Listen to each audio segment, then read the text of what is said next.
नमस्कार, स्वागत है आपका बात बेबाक में। आपके साथ मैं हूं अभिषेक कात्यायन। बात बेबाक में एक बार फिर से आज हम बात करेंगे बिहार में कोरोना संक्रमण की और बिहार में कोरोना के खतरे की।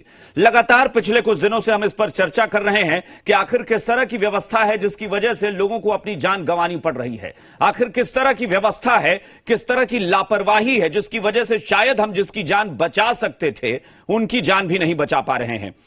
एक बार फिर कल जैसे हमने दिखाया था कि एनएमसीएच से एक शर्मनाक तस्वीर आई थी। दो घटनाएं और हुई हैं। कल बीजेपी के एक विधान पार्षद हैं, उनकी मौत हो गई और वो जाहिर तौर पर उनका निधन भी बड़ा दुखद रहा क्योंकि कोरोना की वजह से ही उन्होंने भी अपनी जान गंवाई। और एक और खबर आज आई है समस्तीपुर के civil surgeon doctor R Jha, Rati Raman Jha, उन्होंने भी अपनी जान गंवा दी है इसी कोरोना की वजह से। इसमें सवाल यह उठता है कि ये जो मौतें हो रही हैं क्या ये सिर्फ कोरोना की वजह से हो रही है या कुछ और वजह भी है। डॉक्टर रति रमन झा की जो मौत हुई है इसको लेकर सिस्टम को माफ नहीं किया जा सकता है, क्योंकि आपको बता दें कि जो हम पहले बात बेबाक में लगातार ये सवाल उठाते रहे हैं कि आखिर बिहार में जांच रिपोर्ट आने में इतना वक्त क्यों लग रहा है, जब दूसरे प्रदेशों में आधे घंटे और 1 घंटे में रिपोर्ट आ रही है, यहां पर 6-6 दिन, 7-7 दिन, 10-10 दिन का इंतजार। रति रमन झा के साथ भी यही हुआ है। 8 जुलाई को उन्होंने अपनी जांच कराई, सैंपल दिया था कि 8 जुलाई को उनको लगा कि उनकी तबीयत खराब है और 6 दिन बीत जाने के बाद 14 जुलाई तक उनकी रिपोर्ट नहीं आई।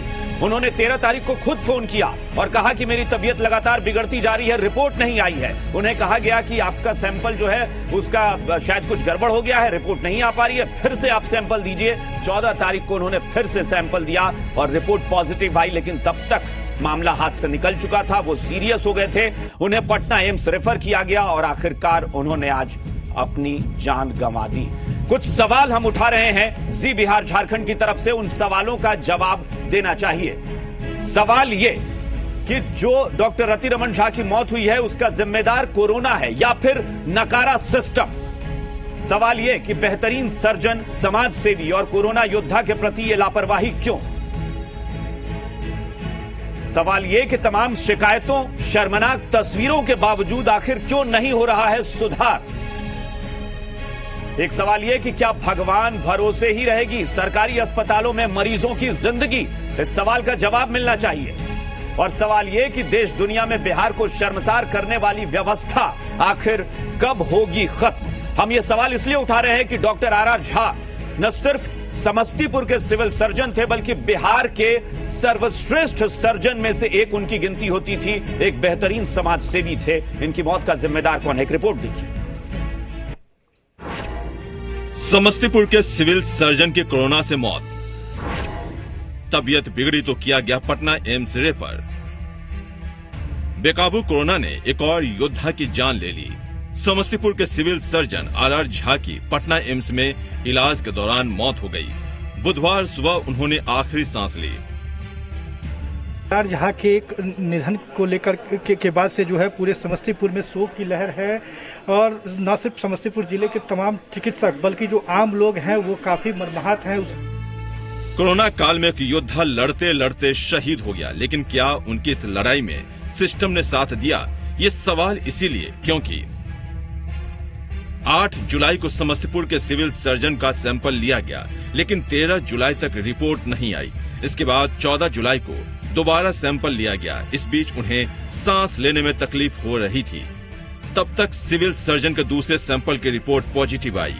मंगलवार की शाम सिविल सर्जन डॉक्टर झा की तबीयत बिगड़ने लगी। उनका बीपी लो हो गया और किडनी भी सही तरीके से काम नहीं कर रहा था। पटना एम्स में उन्हें प्लाज्मा भी दिया गया और वेंटिलेटर पर रखा गया, लेकिन बुधवार सुबह उनका निधन हो गया।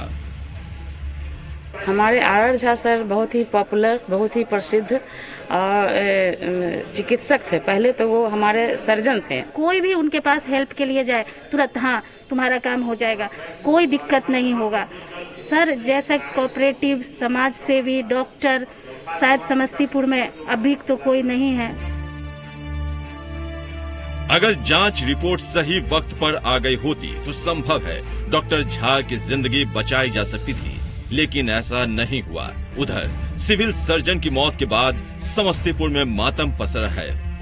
Civil surgeon doctor Jha corona virus के संक्रमण के बीच कोरोना वॉरियर्स के रूप में लगातार मरीजों की सेवा में लगे थे। वो हर दिन सदर अस्पताल जाते थे। इसी दौरान वो खुद कोरोना वायरस की चपेट में आकर संक्रमण का शिकार हो गए। ये सिस्टम की खामी का नतीजा है कि एक कोरोना वॉरियर्स लड़ते लड़ते शहीद हो गया। संजीव नैपुरी, जी मीडिया, समस्तीपुर। तो हम इस पर बात करेंगे कि आखिर डॉक्टर आर झा की जो मौत हुई है, जो उन्होंने अपनी जान गंवाई है, उसका जिम्मेदार कौन है। हमारे साथ चर्चा में जो मेहमान जुड़ रहे हैं उनसे आपका परिचय करा दें। बीजेपी की तरफ से पार्टी के प्रवक्ता अजफर शमसी हमारे साथ जुड़े हैं इस मसले पर बात करने के लिए। जेडीयू की तरफ से पार्टी के नेता अफजल अब्बास हमारे साथ जुड़े हैं। आरजेडी विधायक अख्तरुल इस्लाम शाहीन हमारे साथ विपक्ष की तरफ से जुड़े हैं और विपक्ष से ही कांग्रेस के नेता डॉक्टर अजय उपाध्याय हमारे साथ जुड़े हुए हैं। आप सभी मेहमानों का स्वागत है। अजफर शमसी साहब, शुरुआत आपसे करेंगे। विपक्ष कुछ कहता है, आप कहते हैं कि इस तरह के मामलों में सियासत नहीं होनी चाहिए। सियासत विपक्ष करे ना करे वो उसकी मर्जी। हमारा तो सीधा सा सवाल है कि डॉक्टर आर झा की मौत का जिम्मेदार कौन है।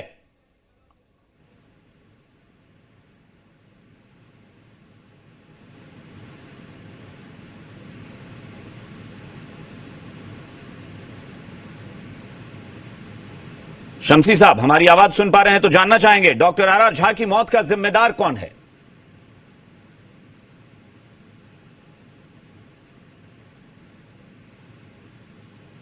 चलिए, लगता है आवाज नहीं पहुंच पा रही है। जेडीयू के पास चलते हैं। अफजल अब्बास साहब हमारे साथ जुड़े हुए हैं। अफजल साहब, आप बताएं, बहुत सारे सवाल उठ रहे हैं। आप कल भी चर्चा में शामिल थे। लगातार आप इधर देख रहे हैं कि कोरोना को लेकर हम चर्चा कर रहे हैं। बिहार का नहीं है। मैं तो कह रहा हूं कि पूरे देश के अंदर में बहुत सारे कोरोना वॉरियर की जान गई है। इसीलिए आप किसी स्पेसिफिक को, चलिए, कुछ दिक्कत आ रही है आवाज में, लेकिन अफजल साहब आप बताएं जरा। हालांकि आम लोगों की भी जान जा, सबकी जान जा रही है और सवाल हम लगातार उठा रहे हैं। आम लोगों के लिए भी हम सवाल उठा रहे हैं। जो नेता, अगर किसी का निधन हो रहा है उस पर भी हमें बेहद दुख है। डॉक्टर आर झा की जो मौत हुई है, इसको लेकर सवाल बहुत गंभीर बने हैं। कौन जिम्मेदार है? वाकई दुखद है और जितनी भी इसकी संवेदना व्यक्त की जाए कम है। और जैसे ये डॉक्टर लोग अपनी जिंदगी हथेली पे रख के समाज की सेवा कर रहे हैं, वो काबिल तारीफ है और उनकी हौसला अफजाई होनी चाहिए। मैं आपके चैनल पर कहना नहीं चाहता, वाकई ये बिहारी नहीं, दिल्ली में जब था तो मेरे अपने खुद रिश्तेदार डॉक्टर यासिर नसीम एस्कॉर्ट में थे, वो भी कोरोना से मर गए। इसका मतलब डॉक्टर ने जो कुर्बानी दी है अभी तक, वो हमको नाज है। लेकिन डॉक्टर के साथ साथ कई लोग इसमें शिकार हो रहे हैं। डॉक्टर अपनी सेवा करके शिकार हो रहे हैं और कुछ लोग संक्रमित हो रहे हैं। तो कहीं ना कहीं सरकार पे इल्जाम तो आप लगा रहे हैं, लोग भी लगा रहे हैं। सरकार, कल भी मैंने कहा था, आज भी मैं कह रहा हूं कि सरकार हर संभव प्रयास कर रही है। बाप ये बात कही कि बार बार रिपीट करें, एम्स में इलाज चला था। आप ये नहीं आप सकते, आप ये देखिए ना।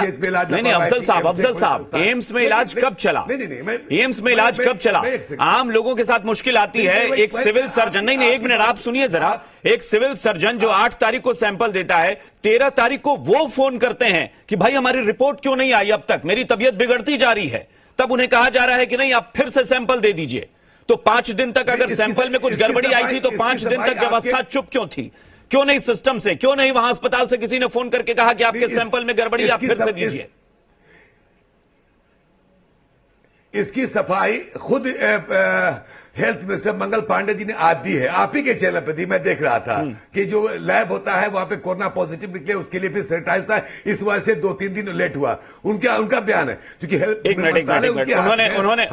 उन्होंने ये नहीं कहा है कि डॉक्टर झा की मौत जो है उस वजह से हुई है। उन्होंने ये नहीं कहा। उन्होंने कहा कि 2-3 दिन ये परेशानी हुई थी। नहीं, सुनिए डॉक्टर, उन्होंने कहा कि 2-3 दिन परेशानी हुई थी। ये मैं पूरे जुलाई महीने का रिकॉर्ड आपको बता सकता हूं। आप जुलाई के पहले हफ्ते से देखिए कि जांच में 10-10 दिन की देरी हो रही है। क्यों हो रही है? वो टेस्टिंग जो डिले का कारण उन्होंने बताया, आप ही के चैनल बताया। तो मैं तो कह रहा हूं ना, उन्होंने कहा कि सिर्फ 2-3 दिन गड़बड़ी हुई थी ऐसी, उन्होंने ये कहा है। जी, वही मैं कह रहा हूं कि 2-3 दिन गड़बड़ी जिसकी वजह से डिले हुआ, उन्होंने स्पष्ट किया है। और उसके बाद से आज देखिए उनका बयान ये भी आया है कि मैं 2 रोज के अंदर में रिपोर्ट आ जा रही है। पहले कुछ डिले हुआ होगा, लेकिन आज के डेट में पूरे जुलाई महीने में 1 जुलाई से, मैं तो कह रहा हूं कि पूरे महीने का मैं रिकॉर्ड दे सकता हूं। पूरे महीने का रिकॉर्ड पहले हफ्ते से लेके अब तक का बता सकता हूं। आपके पास डेटा। देखिए मंगल पांडे क्या कह रहे हैं, मंगल पांडे क्या कह रहे हैं, उस विभाग के मंत्री हैं, तो हम समझ सकते हैं कि वो क्या कह रहे हैं और क्यों कह रहे हैं। कोट कर रहा हूं। खैर डॉक्टर की तो मौत हो गई, डॉक्टर आरा झा की, अब इस पे तो हम कुछ कर नहीं सकते। अख्तरुल इस्लाम शाहीन साहब, आपको क्या लगता है, जो हमने सवाल उठाया, कोरोना की आड़ में क्या हम इस नाकारे सिस्टम को छुपा रहे हैं? देखिए ये सिर्फ सरकार का फेल्योर नहीं है। तो कहा करके आप सरकार को समझिए कि आप हल्का कर रहे हैं। यह एक क्रिमिनल नेग्लिजेंसी पूरे राज्य में जिस तरह से वातावरण बना हुआ है। पटना राजधानी है और पटना में जो कोविड हॉस्पिटल है, चाहे एम्स हो चाहे एनएमसीएच हो, जब वहां पर सचिव स्तर के अधिकारी का इलाज नहीं हो रहा है, जब वहां पर सिविल सर्जन जैसे स्तर के अधिकारी का इलाज नहीं हो रहा है, आप पूरे बिहार की कल्पना कर सकते हैं कि पूरे बिहार में क्या हाल हो रहा है। ये एक सप्ताह तक इंतजार करते रहे रतिरमन झा अपने रिपोर्ट का। एक सप्ताह तक रिपोर्ट नहीं आया। मैंने भी अपना टेस्ट कराया। एक सप्ताह तक हम डेली डीएम को पटना के फोन करते रहे, डीएम साहब बताइए, डीएम साहब बताइए। एक सप्ताह तक हमको भी रिपोर्ट नहीं दिया गया। एक सप्ताह में मैं 100 जगह बैठा, 100 जगह घूमा। इसी तरह संक्रमण बढ़ने का कारण यही है कि 10-10 दिन तक, 15-15 दिन तक ये लोग रिपोर्ट नहीं दे सके। एक तो जांच नहीं कर रहे हैं और सफाई देखिए कि कहा यह जा रहा है कि जो लैब है वहां के लोग कोरोना पॉजिटिव खुद हो गए थे, इसलिए 2-3 दिन समस्या, 2-3 दिन तक ये समस्या रही, वो बात समझ में आती है। लेकिन हर किसी से बात करिए, सबकी रिपोर्ट 10-10 दिन बाद आ रही है। हत्या का मुकदमा दर्ज होना चाहिए। सत्ता में बैठे लोगों पर हत्या का मुकदमा दर्ज होना चाहिए। ये सैकड़ों हजारों मौत के जिम्मेदार हैं ये लोग। अगर ये पूरी तरह से इन लोग ये मौत के जिम्मेदार हैं, इनकी वजह से न केवल कोरोना के कारण मौत हो रही है, सैकड़ों हजारों मौत की बात आप कर रहे हैं बिहार में, क्यों गुमराह कर रहे हैं? गुमराह क्यों कर रहे हैं? बिहार में बात हो रही है, देश में नहीं हो रही है। सैकड़ों हजारों जुबान खराब कर देंगे आपकी। अपनी बात को मैं बंद करूंगा, एक मिनट ले लीजिए। पूरे देश के लिए बिहार की बात हो रही है ना। मंगल पांडे बिहार के, नीतीश कुमार बिहार के। अच्छा ठीक है शाहीन साहब, शाहीन साहब कोई बात नहीं। शाहीन साहब एक बार फिर मैं आता हूं, मैं आपके साथी के पास चलता हूं। नहीं बना सकते हैं शमसी साहब, एक मिनट शाहीन आएगी, आप बोलेंगे एक कमेंट। मेरा यह कहना है, अगर कोरोना में 1000 आदमी मरे हैं, हाँ। तो 10,000 आदमी अन्य बीमारी से मरे हैं, क्योंकि कहीं कोई इलाज की व्यवस्था नहीं है दूसरे बीमारी। ठीक है डॉक्टर अजय उपाध्याय के पास चलते हैं। डॉक्टर अजय उपाध्याय, अधिक लोग अजय उपाध्याय जी आपको क्या लगता है, ये डॉक्टर, मैं फिर कह रहा हूं कि मौत जिसकी भी हुई है बहुत दुखद है, सब पर हम लगातार सवाल उठाते रहे हैं, लेकिन आज ये मामला जो है डॉक्टर रतिरमन झा का मामला, वो बेहद गंभीर है और बेहद शर्मनाक है। देश और दुनिया में तो थू-थू हो ही रही है। अपने आप सोचिए जरा कि उस परिवार पर क्या बीत रही होगी कि एक सिविल सर्जन अपनी रिपोर्ट का इंतजार करते करते दम तोड़ देता है। क्या कहेंगे, ये कोरोना ने मारा है या इस सिस्टम की बलि चढ़ गए वो? आप ठीक कर रहे हैं, एक तो बेहद शर्मनाक है और इस सिस्टम की बलि चढ़े हुए व्यक्ति हैं। ये कैसी सुशासन की खोखली और ढोंगी सरकार है जो सिर्फ सियासत और सत्ता का वास्ता रखती है? क्या लोग सरकार इसलिए चुनते हैं कि जब जरूरत हो तो उसकी सेवा हो, इसलिए चुनी जाती है? इसलिए चुनी जाती है कि लोगों के जान माल की सुरक्षा हो। लेकिन सरकार क्या कर रही है? कोरोना से सैकड़ों लोग मौत के मुंह में समाये जा रहे हैं। बाढ़ से लेकर के बांका तक आप देख रहे हैं, लगातार बगहा से लेकर के बक्सर तक, मोतिहारी से लेकर के मधेपुरा तक पूरी व्यवस्था बेहाल हो गई है। लोग परेशान हैं और स्वास्थ्य सेवा सिर्फ बदहाली के कगार पर है। देखिए चिल्लाने लगेंगे बीच में, इनको रोकिए। शमसी साहब मैं आपके पास आ रहा हूं, शमसी साहब मैं आपके पास आ रहा हूं, लेकिन आप तर्क मत दीजिए राजस्थान का और दूसरे प्रदेशों का तर्क मत दीजिए। कहीं पर ऐसा पूरे देश में एक जगह बता दीजिए जहां 10 दिन लग रहा है रिपोर्ट आने में। मजाक कर रहे हैं आप लोग, 10 दिन में रिपोर्ट आ रही है। ठीक आप कह रहे हैं, बस 10 सेकंड मुझे दे दीजिए। जी बताएं अजय जी, आप बताएं। बात करना चाहता हूं कि मंगल और मोदी की जोड़ी, मंगल और मोदी की जोड़ी जो है राजनीतिक प्रत्यारोप और आरोप में लगी हुई है सिर्फ, और नीतीश जी और ललन की जोड़ी सिर्फ राजनीतिक सौदेबाजी में लगी हुई है। लोगों का कोई ख्याल नहीं है। आप देख रहे हैं सरकार मदहोश है नशे में, और आम जनता वहां परेशान है, मर रही है। अब देखें जब सिविल सर्जन की ये बेचारे की स्थिति हुई है, आम जनमानस का क्या हाल होगा। ये लोग बेशर्म हैं, इनको शर्म नहीं आती। एक बात मैं पूछना चाहता हूं, कहां है गिरिराज सिंह? आजकल कोई बात नहीं होती। और एक केंद्रीय स्वास्थ्य राज्य मंत्री भी बिहार सरकार से है, बिहार से है, वो चौबे जी, आजकल दुबे जी बने हुए हैं, कहीं नहीं दिखते। अपने क्षेत्र में भी लोग उनका दम तोड़ रहा है, न वो देश में दिखते हैं न प्रदेश में। ये वाकई बहुत गंभीर सवाल बन गए हैं और मुझे लगता है कि सबका क्षोभ, सबकी खींच इस बात पर है। अगर शमसी साहब एक मिनट, अजय उपाध्याय जी, शमसी साहब आपकी आवाज ही नहीं आ पा रही है, आपको तकनीकी समस्या आ रही है, लेकिन आप कुछ बोलिए, हम सुनने की कोशिश कर रहे हैं। शमसी साहब। हाँ जी बोलिए, अब आ रही है मेरी आवाज? हाँ बताइए, आप बताइए क्या कह रहे हैं आप राजस्थान का तर्क क्यों दे रहे हैं? मैं ये कह रहा हूँ कि कांग्रेस वाले को तो बोलने का ही अधिकार नहीं है। क्यों नहीं अधिकार है? वजह क्या है? मैं बता रहा हूँ, अधिकार है। अरे बिहार में प्रति 10 एक मिनट अजय उपाध्याय जी, एक मिनट 10 लाख अजय जी हम फिर आएंगे आपके पास। एक मिनट शमसी साहब को बोल लेने दीजिए। बिहार के अंदर 10,000 सैंपल का रोज जांच हो रहा है, 10,000 से ज्यादा सैंपल का जांच हो रहा है। शमसी साहब मुझे लगता है कि आप जानकारी ठीक से नहीं जुटा रहे हैं। 10,000 जिस सैंपल की आप जांच की बात कर रहे हैं ना, उसमें बहुत सारी जांच ऐसी है जिसके सैंपल लिए ही नहीं गए हैं। ये भी हम 2 दिन दिखा चुके हैं।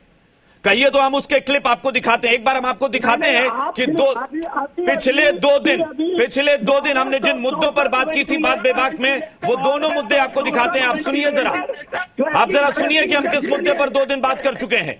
केंद्र सरकार ने 1264 वेंटिलेटर बिहार को भेजा है। और आपको बता दें कि कोरोना की जब शुरुआत हुई थी तब हमारे पास, हमारे देश में बहुत अच्छी व्यवस्था नहीं थी कोरोना से निपटने के लिए। तब भी शुरू में भी जब जांच की शुरुआत हुई तो 3 दिन के अंदर रिपोर्ट आ जाती थी, यानी 72 घंटे का वक्त लगता था रिपोर्ट आने में। धीरे धीरे वो समय घट के 48 घंटे हुआ, फिर 24 घंटे हुआ, और अब अलग अलग तकनीक से, अलग अलग जरिए से जब जांच हो रही है तो 4 घंटे 5 घंटे में रिपोर्ट आ जा रही है। लेकिन बिहार की हालत यह है कि आज भी जब जांच हो रही है तो 8 दिन 10 दिन तक रिपोर्ट का इंतजार करना पड़ रहा है। अब समझा जा सकता है कि जांच किस तरह से हो रही है। बिहार के सबसे बड़े कोविड हॉस्पिटल एनएमसीएच में एक तस्वीर आती है। वो तस्वीर ये कि एक कोरोना मरीज बिस्तर पर दम तोड़ देता है और दम तोड़ देने के बाद उसका शव 2 दिन तक, यानी 48 घंटे से भी ज्यादा वक्त तक उसी वार्ड में, उसी आइसोलेशन वार्ड में बेड पर पड़ा रहता है और उसके चारों तरफ, उसके दोनों तरफ बाकी मरीज वहां भर्ती हैं, उनका इलाज चल रहा है। ये हमने 2 दिन की तस्वीर इसलिए दिखाई है शमसी साहब, ताकि आपको पता चले, क्योंकि 2 दिन आप नहीं थे इस चर्चा में और हमने जिस विषय पर बात की थी दोनों कोरोना से जुड़ा। पहले एनएमसीएच ये कल का था और परसों हमने दिखाया था यही लेट लतीफी कि 10 दिन तक रिपोर्ट का इंतजार करना पड़ता है। जिन लोगों के सैंपल नहीं लिए जा रहे हैं उन्हें पॉजिटिव बता दिया जा रहा है, जिन लोगों के सैंपल लिए जा रहे हैं उन्हें पहले नेगेटिव फिर पॉजिटिव बताया जा रहा है। यह खेल हो रहा है इस वक्त बिहार में। ये काम कर रहा है स्वास्थ्य महकमा, जिसे सम्मानित किया जाना चाहिए ऐतिहासिक कार्य के लिए। देखिए, जो एनएमसीएच के सुपरिटेंडेंट थे वो लापरवाही के लिए हटाए गए। और मैं आपको ये भी बता देना चाहता हूँ कि प्राथमिकता के आधार पर 10,000 से ज्यादा रैपिड एंटीजन टेस्ट किट जो है वो बिहार को दिए गए हैं। 1264 वेंटिलेटर बिहार को दिए गए हैं। प्रतिदिन 10,000 से ज्यादा जांच हो रहा है सैंपल। तो क्यों हो गए वो शहीद? डॉक्टर आर झा की मौत क्यों हो गई? अगर इतना बढ़िया सिस्टम है तो क्यों एक सिविल सर्जन को इंतजार करना पड़ा? इसका जवाब दीजिए। क्यों इंतजार करना पड़ा सिविल सर्जन को 1 हफ्ते तक? पहचान की जा रही है, कंटेनमेंट जोन और हॉट स्पॉट की तेजी से पहचान की जा रही है। अरे इसका जवाब दीजिए ना। बहुत बढ़िया ऐतिहासिक सिस्टम है तो डॉक्टर झा की मौत क्यों हो गई? कौन जिम्मेदार है इसका? एक अगर एग्जाम्पल आप दे रहे हैं, एक आध एग्जाम्पल, वो कौन से अनजान आदमी थे भाई? डॉक्टर थे, सिविल सर्जन थे, अस्पताल में उनकी नहीं सुनी गई। मैं मान रहा हूं कि कोरोना वॉरियर थे, लेकिन एक एग्जाम्पल को देकर के आप पूरे सरकार को, बिहार को कटघरे में खड़ा बिल्कुल। एनएमसीएच में डेड बॉडी आ गई, एनएमसीएच में डेड बॉडी पड़ी रही। एक एग्जाम्पल डॉक्टर झा की मौत हो गई, एक एग्जाम्पल लोग मर रहे हैं, गलत रिपोर्ट आ रही है, एक एग्जाम्पल रिपोर्ट नहीं आ रही है, एक एग्जाम्पल एनएमसीएच के ऐसे लोग मजाक कर रहे हैं क्या? शमसी साहब मजाक कर रहे हैं क्या आप यहाँ पर? एनएमसीएच के सुपरिटेंडेंट हटाए गए। अरे भाई साहब, हम तो कह रहे हैं ना शमसी साहब, जहां मुंह छुपाना चाहिए आप लोगों को, वहां आप सीना ठोक कर अपना गुणगान कर रहे हैं। शर्मनाक है ये, शर्मनाक है। मुंह छुपाइए, बेहतर वही होगा इस वक्त। शाहीन साहब, सवाल है कि एक आध एग्जाम्पल को बोल कर शाहीन साहब, सबको कात्यायन जी, ये जो भी मरने का रिपोर्ट आ रहा है यह बिल्कुल भ्रामक है। मैं समस्तीपुर एक छोटा शहर है, मैं यह बता दूं कि समस्तीपुर का रिपोर्ट यह कहता है कि अब तक 10 लोगों की मौत कोरोना में हुई है। पिछले 3 दिनों में केवल समस्तीपुर के छोटे शहर में 10 से अधिक लोगों की मौत हुई है।